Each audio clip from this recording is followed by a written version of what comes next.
Can trauma be passed down from generation to generation? Can tragic events experienced by a grandmother shape the lives of an entire family for decades? How much does our family's dynamics influence our personality and psyche? Today we'll seek answers in an unexpected place: Disney's colorful and vibrant animated musical, Encanto. Hi, it's Captain Spoiler here, overthinking pop culture, and we're about to dive deep into spoiler territory, so consider yourself warned. Encanto is arguably Disney's biggest animated hit in recent years, but it's also a surprisingly profound film that tackles serious themes and resonates with many viewers on an emotional level. This tale of a Colombian family blessed with magical gifts is multi-layered and can be interpreted in various ways. It can be seen as a reflection of the immigrant experience, a commentary on the pressures of being exceptional, an exploration of dysfunctional family dynamics, and a poignant portrayal of intergenerational trauma. It's this last theme that we'll examine closely today, using the Madrigal family from Encanto as a case study and drawing on Mark Wolyn's book, It Didn't Start With You. The film's starting point is a tragic event that befell young Abuela Alma. When she was a newlywed mother of triplets, her village was attacked and burned down. Fearing for their lives, Alma, her husband Pedro, their children, and a few neighbors were forced to flee their home. Their pursuers were relentless, and Pedro sacrificed himself to save the others. It was in this moment of Pedro's death, of grief and loss, that the Madrigal family's miracle was born. A magical force that instantly created impenetrable mountains, providing a safe haven for the Madrigals and granting them extraordinary gifts. While the source of this miracle can be attributed to Pedro's sacrifice, viewing Encanto through the lens of intergenerational trauma suggests that the miracle's true origin lies in Abuela Alma's pain. It is her trauma that gives birth to a powerful desire to protect her loved ones and create a home where such a tragedy would never happen again. The magic and talents of each generation are, in essence, metaphors for Alma's trauma and its enduring impact on the family. Intergenerational trauma, also known as inherited or transgenerational trauma, is a phenomenon that psychologists began studying in the 1960s in Canada. They discovered that descendants of Holocaust survivors were significantly overrepresented among those seeking mental health services. Since then, this phenomenon has been identified in various communities that have experienced collective trauma, such as war, refugeehood, forced displacement, slavery, genocide, and domestic violence. Research is also being conducted on the inheritance of individual trauma, not necessarily linked to the collective experience of an entire social group. Simply put, trauma experienced by one person can, through various biological and psychological mechanisms, be passed down to their children, grandchildren, and sometimes even great-grandchildren. Certain negative emotions, psychological problems, disorders, and associated behaviors or attitudes towards the world can be replicated across generations, contributing to unhealthy family dynamics. Generational trauma is like a domino effect, where the problems and unresolved emotions of one person trigger problems for subsequent generations. Inherited trauma can manifest in various ways: symptoms of post-traumatic stress disorder, depression, various anxiety disorders, and in children, attention and behavioral problems. It can be linked to unexplained guilt, difficulties in building relationships with loved ones, including children and partners, cultivating certain beliefs about oneself, the world, and others, and tendencies towards stress or self-destructive behaviors. Often, seemingly different problems in specific individuals within a family share a common theme that can be traced directly back to the nature of the original trauma. This is also the case with the Madrigal family in Encanto. We don't know exactly who attacked Abuela Alma's village or why. The film doesn't specify, though some reviewers suggest it might be related to the Colombian Civil War of the late 19th and early 20th centuries. Alma herself probably can't explain it either. Understanding why someone, especially someone from your own country or even a neighbor, would attack you and destroy your home is difficult to comprehend. But by examining Abuela Alma's behavior, we can try to interpret her understanding of these events. Essentially, all of Abuela Alma's actions and expectations placed on the rest of the family revolve around being accepted by the local community and avoiding rejection. The magical gifts are meant to strengthen the family, bring them pride, and earn them a place in the wider community and the sympathy of their neighbors. At one point, Abuela Alma directly expresses her fear that if the Madrigal family fails or stops fulfilling their role in the village, The other residents will turn against them and threaten them. We also hear Abuela repeat that the family must deserve this miracle, give their all to prove they are worthy, which creates immense pressure for the family to be involved in the community and strive for perfection. One might wonder if this feeling of needing to deserve the magical miracle, essentially the life given to Alma and her loved ones, doesn't stem from survivor's guilt. Survivor's guilt is a well-recognized phenomenon in psychology and often manifests as a feeling of not deserving one's own life, which on the one hand can lead to self-destructive tendencies as a result of thinking, I shouldn't be alive when others died, but on the other hand, to a desperate attempt to give one's life meaning or make it worthy of the sacrifice made by others, according to the belief that since they died for me, their sacrifice cannot be in vain. How can one person's trauma manifest in others? Research on the transmission of trauma between generations is heading in various directions. On the one hand, researchers like Professor Rachel Yehuda are exploring the biological and genetic possibilities of passing on PTSD. In a vast oversimplification, they study how extreme stress is recorded in our bodies and reproductive cells, promoting certain types of gene expression in our offspring. On the other hand, many things are passed on through family interactions. Sometimes more directly, sometimes completely unconsciously. Certain beliefs and attitudes towards the world can be passed down as life lessons or recurring family phrases. Remember, you can't trust people. Always have savings and food at home. Others we learn by observing our parents and grandparents. We unconsciously absorb emotions, values, attitudes towards life, distance, or excessive closeness that appear in different situations. We also learn a lot from how relationships unfold within the family, what is accepted and what is not. This type of learning occurs in all families, but in those affected by trauma, we often learn dysfunctional things that hinder our lives and cause pain in various ways. And if, as preliminary research suggests, due to ancestral trauma, we have a biological predisposition to greater susceptibility to stress, to reacting with fear to certain stimuli, or to developing specific mental disorders, then these conscious and unconscious family transmissions fall on fertile ground. Sometimes we know nothing about the traumatic experiences of our ancestors, yet their emotions live on in us. Sometimes the facts of a difficult family history are known to us, but we don't necessarily know how to connect the dots and don't really consider how these events affected our grandmother, mother, and how they might affect us. In the Madrigal family, the facts are known to everyone. After reaching a certain age and before the ceremony to reveal each child's magical talent, Abuela Alma tells them the family story of how the magical miracle appeared in her darkest moment of fear and loss. Abuela also directly conveys certain commands, often with unspoken hidden meanings. We must deserve our gift, our life that was spared. We must be valuable members of the community, otherwise they will turn against us and it could end in violence. We must be a perfect family, because then I feel in control. Other layers and emotions are transmitted non-verbally, and we have the opportunity to observe a whole cast of characters, each responding to grandmother's trauma and the imposed expectations in their own unique way, which is symbolized by their specific talents or magical powers. Talents in the Madrigal family can be both a gift and a curse. As long as they can be used for the benefit of the community and family, they're seen as something to be incredibly grateful for and used productively.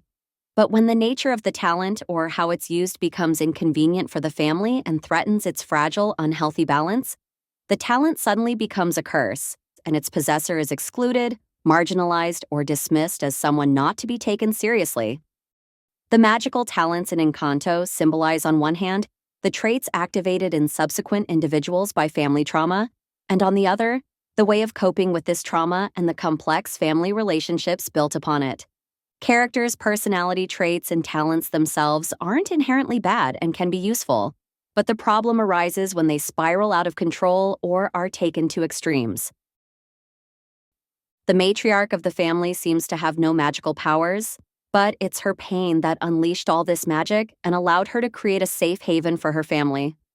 This is Abuela Alma's main goal, to ensure the family's survival and safety. She is the guardian of the magical candle that symbolizes the miracle's power. She keeps the family together, sets the rules according to what she believes is best for the family's survival. Abuela Alma comes across as quite principled, distant, and emotionally reserved, more of a disciplinarian than someone in touch with her emotions. She used to be different.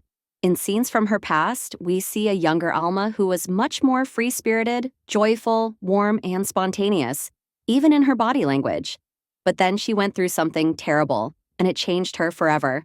We literally see how Abuela stiffens, straightens her back, becomes principled and silent with the emergence of the miracle. This is quite common in the first generation directly affected by trauma, who may not want to delve into their experiences and either don't talk about them at all or don't address their emotions.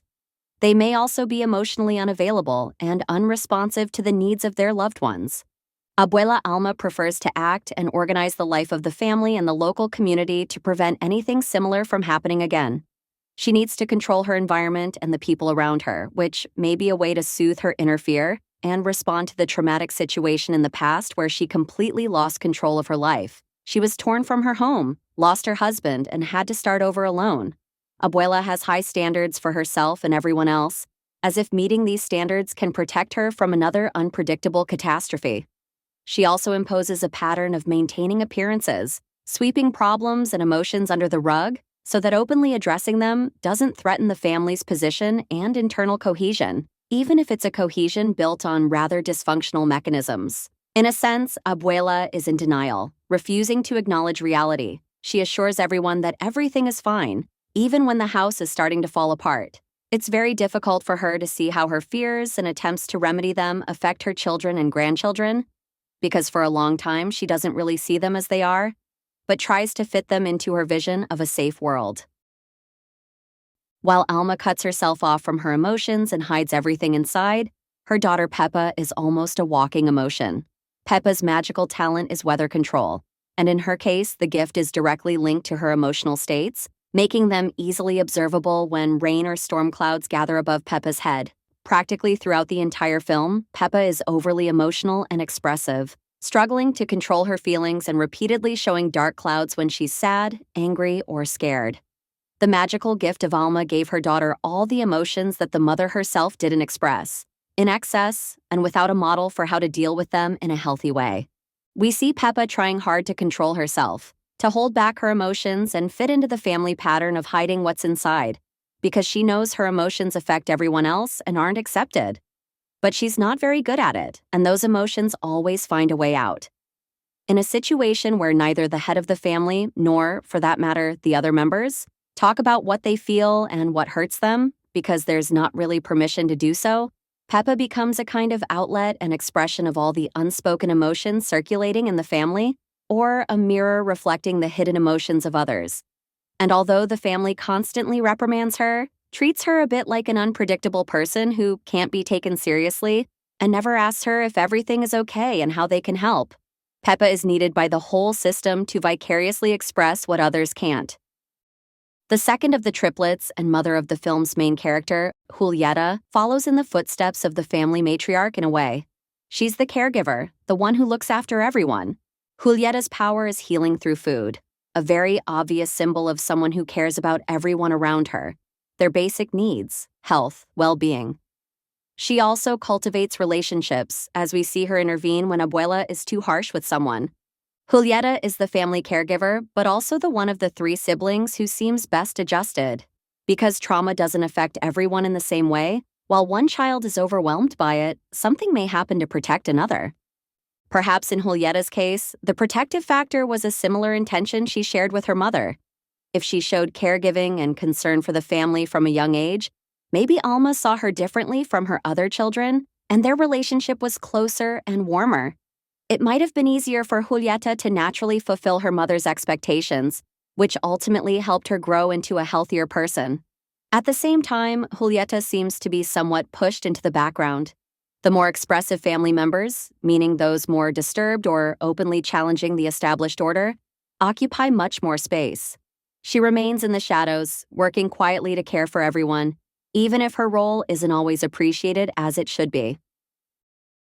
Bruno, the one the family doesn't talk about, is a walking manifestation of anxiety disorders. His talent is predicting the future, and it turns out he mostly predicts minor and major misfortunes. Just like an anxious mind constantly prepares for more or less real threats and for everything that could go wrong. Bruno has a lot of fears, and we also see elements in his behavior characteristic of obsessive compulsive disorder, various strange rituals, superstitions, throwing salt over his shoulder, and knocking on wood. Anxiety disorders are a common component of inherited trauma, and fears are perfectly transmitted in the family, even if no one tells us directly what they fear and what we should be afraid of. Bruno's talent turns out to be his curse and a source of shame. No one wants to listen to a pessimist. His visions spoil everyone's mood, and eventually the family members start to think that Bruno doesn't so much predict as cause all these misfortunes. As a result, the only son of Alma doesn't feel accepted by the family. He feels like he's harming them, that he's failing his mother, and could one day lead to a catastrophe. Because if the neighbors were to turn away from the Madrigal family, Bruno, with his dark visions and attracting misfortune, seems like the ideal candidate to trigger it. Rejected and filled with shame, Bruno decides to leave, to distance himself from the family for their sake and his own, while the others stubbornly avoid talking about him, as if he never existed, because he was a shameful blemish on the seemingly perfect family picture. First, he played the role of a scapegoat, then he became an outcast. And even though he did this by his own choice, it's really significant that he never actually left. He's hiding somewhere between the walls of the Madrigal house. Family is still a key part of his life, even if they've distanced themselves from each other. Bruno still thinks about the family, follows their lives, and worries about them. But Bruno also withdrew from life itself, which often happens to people with anxiety disorders. He doesn't use his own talents because he's afraid of the consequences. He doesn't have children or anyone close. He lives for years in isolation and detached from the outside world. Of the second generation, only Pepa and Julieta passed on their genes and family trauma, and if we look at the personalities and talents of their children, we can see that in a sense, the third generation continues the path laid out by their mothers.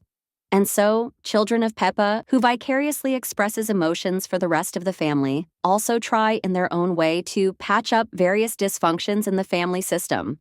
In turn, Julieta's children, continuing her path as a caregiver and following footsteps of their grandmother, become those who, at the cost of their own well-being, care about the family's survival and future, its image projected outward, and its relationships with people in the village. The eldest daughter of Pepa was gifted with incredibly sharp hearing. She can hear a conversation from across the village and a pin drop from afar. In a way, Dolores becomes an involuntary confidant of the family's secrets and a kind of information hub. She knows what's on everyone's mind, what's happening in the house, and who's talking about what, which can be a bit overwhelming. Her keen ears also pick up information that family members don't want to share for various reasons, and Dolores struggles to keep secrets. On one hand, this makes her a bit of a family gossip and can cause others to resent her. But on the other hand, she's a necessary link in the family's information flow, which in many cases would be completely blocked without her. In a family that clearly has communication problems, where many topics are swept under the rug and family members don't talk about many key issues, Dolores is the element that tries to improve information flow and force certain confrontations or family interventions. As we learn towards the end of the film, thanks to her keen hearing, Dolores knew all along that Uncle Bruno hadn't actually left and was hiding somewhere in the house. But for some reason, she didn't tell anyone. We can guess that the criterion by which Dolores shares information or keeps it to herself is its usefulness in maintaining the family system. If something, like the main character's plan to delve into the family's divisions, foreshadows trouble and is potentially threatening to the family, Dolores passes it on to the elders so they can react. But if the family itself somehow crosses out Uncle Bruno and decides not to talk about him, believing it's better that way, Dolores doesn't question it and keeps certain information to herself. Dolores's personality is rather shy and introverted. She keeps to herself and listens instead of talking, which may be related to the fact that all the attention in this part of the family is absorbed by her mother with her mood swings and outbursts. But it may also be a consequence of her talent and role in the family. Overwhelmed by the secrets of others, she tries to stay out of the way, even if it means accepting that her beloved might marry someone else. The middle child of Pepa was given the talent of shapeshifting and can transform into anyone. Quite playful and energetic, Camilo uses this to play pranks on the other family members. His shapeshifting can be a metaphor for a certain kind of lostness and the fact that the boy still doesn't know who he is and what he's striving for. He's a bit like a chameleon who adapts to his surroundings, situations, and the needs of those around him. This immaturity is particularly evident in stressful moments when he uncontrollably regresses and takes on the form of a baby. His talent as such doesn't seem particularly useful to the Madrigal family at first glance, but combined with the boy's sense of humor and his tendency to play pranks, it becomes a tool for releasing tension in the family. We see how in emotionally charged situations, Camilo suddenly makes a joke or a slightly sarcastic comment to let some air out of the balloon that could explode. In a sense, the boy becomes a kind of safety valve who, at a crucial moment, intervenes with his humor and diffuses the situation, focusing the family's attention on himself.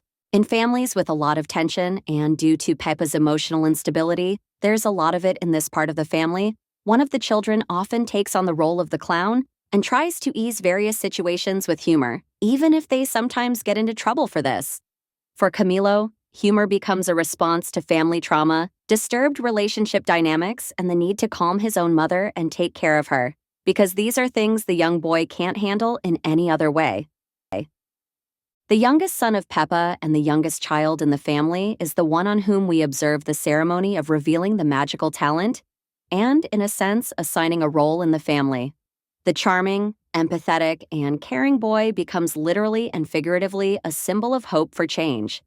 After Mirabel's ceremony turned out to be a failure and the girl received no talent, Antonio becomes the family's hope for breaking this bad streak and proving to the entire community that the Madrigal family is still needed and important.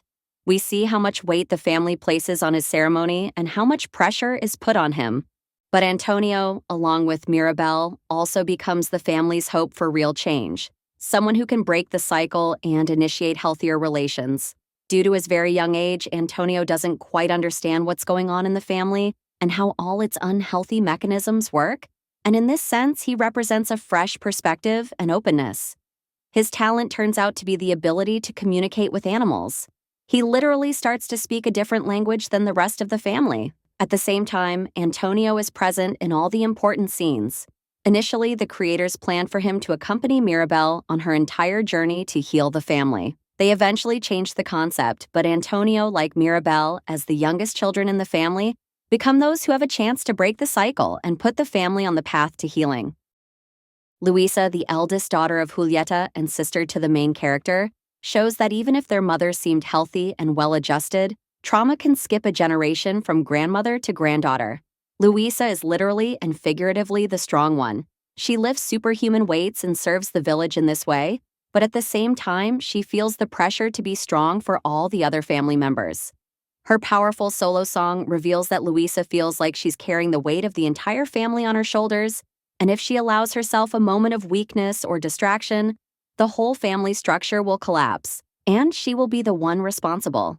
It's possible that no one explicitly assigned such a responsible role to Luisa, although Abuela has high expectations for Julieta's children, but she alone took it upon herself at some point, feeling responsible for the survival and well-being of everyone around her. But once she accepted this role, everyone else started to unload their burdens on her without hesitation. When the family system doesn't work as it should, it often happens that one person, usually the oldest child, tries to take responsibility for everyone else, step into the role of an additional parent, become both a foundation and a shield, and face problems on behalf of everyone else. But this is a burden no one should carry alone, and Luisa feels it perfectly. The responsibility she feels for others is linked to constant worries about the family's well-being and countless other things. Luisa feels that if she stops being useful and strong for the family, she will be worthless, that she is nothing more than someone who can be burdened with all the heavy and difficult stuff. But at the same time, fulfilling the role of a strong woman and pillar brings her to the brink of endurance. She would like to allow herself moments of weakness, sensitivity, and rest, but she can't quite do it, overwhelmed by the weight of the whole world. She still has to learn how to let go and rest. The second of the main character's sisters is the embodiment of perfectionism. Isabella's talent is creating beautiful plants from nothing. In a sense, creating beauty itself and creating life. She is the most beautiful, most talented, and most obedient, and therefore Abuela's favorite granddaughter, which the other family members, especially her younger sister, envy and resent. Isabella took to heart her grandmother's teachings about being perfect and earning the gifts they were given. And she tries to do this with every step she takes. She tries to look perfect, behave flawlessly, and obey her grandmother without question, afraid to make a mistake, even for a moment to be imperfect, insufficient. In a sense, she sees her obedience as the survival and future of the entire family. She's ready to marry a man she doesn't love, but whom her grandmother chose as a good match, and have a brood of children with him because that's what is expected of her. Isabella feels that she is the future and hope of the family, and that it is her duty to sacrifice her personal happiness for the expectations of her parents and grandmother, because that's just the way it is.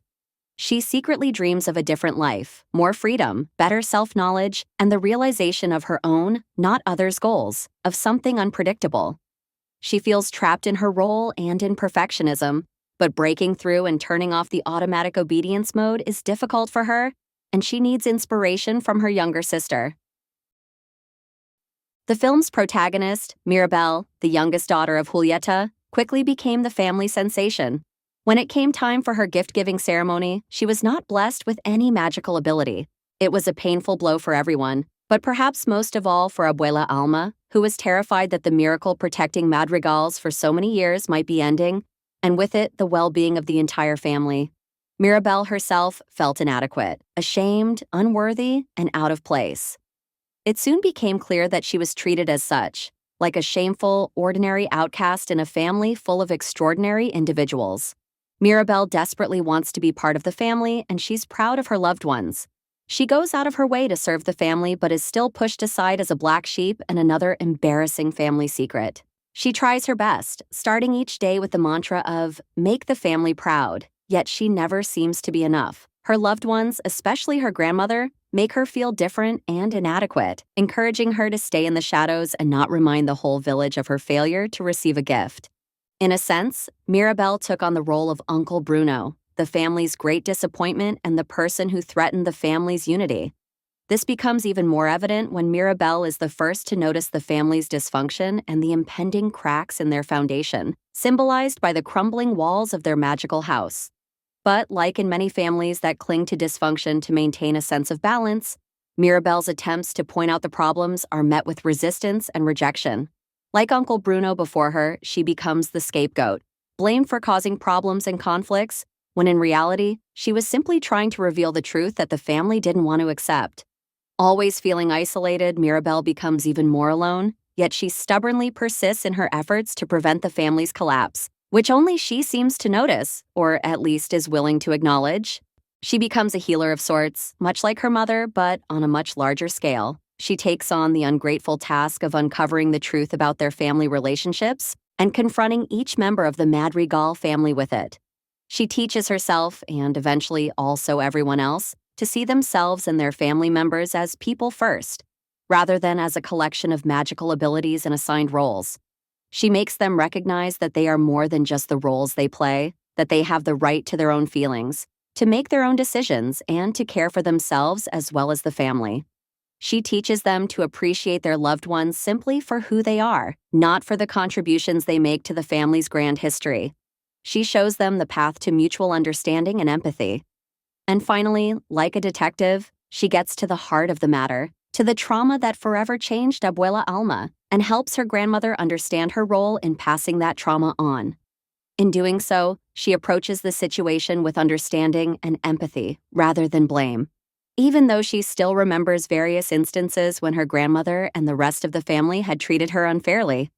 Ultimately, it is Mirabel, the black sheep and the problem child, who opens the family up to healing, ensuring its survival, just as her grandmother had done but in a healthier way, and leads the family into a new and better future, symbolized by the painstaking reconstruction of their home, with the help of neighbors who turn out not to be ungrateful and threatening, but show Madrigals that it is worth opening up to external world. It is Mirabel's touch that fills the house with magic once more. Mirabel, seemingly devoid of spectacular talents and written off by the family, proves to be the one who reunites the family and helps it rebuild. Abuela Alma's trauma had shaken her world and caused powerful protective walls to rise around her, represented on screen by the magical enclave hidden from the world. These walls allowed her to survive and rebuild her family. And in that sense, they served their purpose perfectly. But like any protective walls we build around ourselves, they had other consequences. On one hand, they offered protection, but on the other, they isolated the family from the world and imposed narrow limitations on their lives. As the magical house of the Madrigal family grew with each new generation and their unique problems, these negative consequences became increasingly apparent. While these protective walls may have been necessary for survival in Abuela's case, for subsequent generations, they became more of a limitation, and the younger family members felt trapped within those walls and within the roles assigned to them. Yet, no one wanted to tear down those walls, because for everyone, they were a symbol of what protected them from the world, even if it had long ceased to be true and had begun to do more harm than good. When we spend our entire lives surrounded by protective walls, no matter how cramped we may feel, one of the scariest things we can imagine is that the walls will collapse and leave us defenseless at the mercy of the world. However painful, limiting, and harmful our various survival mechanisms may be, our natural instinct is to maintain them. We know they don't allow us to grow, but we feel that if we give them up, everything will fall apart. But the Madrigal family home had to collapse, because the defensive walls and generational expectations had to fall too. What everyone feared most was what they needed most. Only then could they face the truth, understand themselves, and truly see and understand the other members of their family. And only then, on this foundation of truth, could they rebuild their family relationships. Abuela Alma had created a home and desperately tried to make it perfect, succumbing to her greatest fear that she might lose it again. And Mirabel's task, as the first to question the family's mechanisms, and in a sense symbolizing the first person in the family to go to therapy, was to dismantle what was old and dysfunctional and give impetus to rebuilding relationships anew. It wasn't easy. She often doubted herself, fearing that she might actually be destroying the family despite her best intentions. But overcoming that fear and her determination were key, as was crucial to look at everyone, including her grandmother, as lost, wounded people who need understanding and love. In this context, it's possible that Mirabel didn't receive her own gift because she was meant to be the one who, instead of perpetuating harmful mechanisms, would one day start to repair them. She had to wait for her moment, to gain the necessary knowledge about herself and others, and to accept that she could make the greatest impact by staying true to herself and fulfilling a role entirely different from the one expected of her. Trauma inherited from generation to generation is not an easy topic, just as the complexities of family entanglement and the incredible messes that even relationships in genuinely loving families can be are not easy. That's why we should appreciate this film's creators for not only deciding to tackle this topic, but also for managing to do it with such sensitivity and wisdom. Thanks for watching, and if you liked this video, don't forget to subscribe for more awesome content coming soon.